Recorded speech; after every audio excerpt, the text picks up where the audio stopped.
ஒரு சினிமா பர்சனோட கருத்து ஏன் இவ்ளோ பெரிய கான்ட்ரோவர்சியா நீங்க சொன்ன மாதிரி அங்க தமிழர்களையே வேற மாதிரி பாக்குற ஒரு டோன்லாம் மாறுறதுக்கான காரணம் என்ன? இல்லை, அதான் அவர் சினிமாக்காரராக இருப்பதால் தான். அதுதான் முக்கியமான விஷயம். ஏன்னா இதே கருத்தை நீங்களோ நானோ அல்லது வேறு யாரோ சொல்லியிருந்தா இது இவ்வளோ பெரிய சர்ச்சையாகி இருக்காது.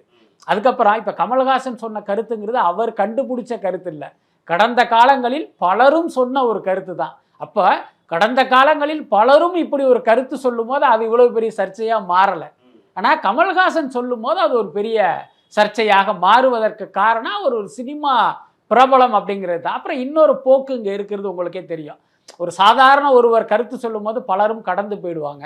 பிரபலமானவர் கருத்து சொல்லும் போது அதற்கு எதிர்வினையாற்றும் போது இவர்களுக்கும் ஒரு மைலேஜ் கிடைப்பதற்கு வாய்ப்பு இருக்குது. இப்போ பாருங்கள், அந்த கர்நாடகா உயர்நீதிமன்ற நீதிபதி யாருன்னே நமக்கு தெரியாது நேற்று காலையில் வரைக்கும்.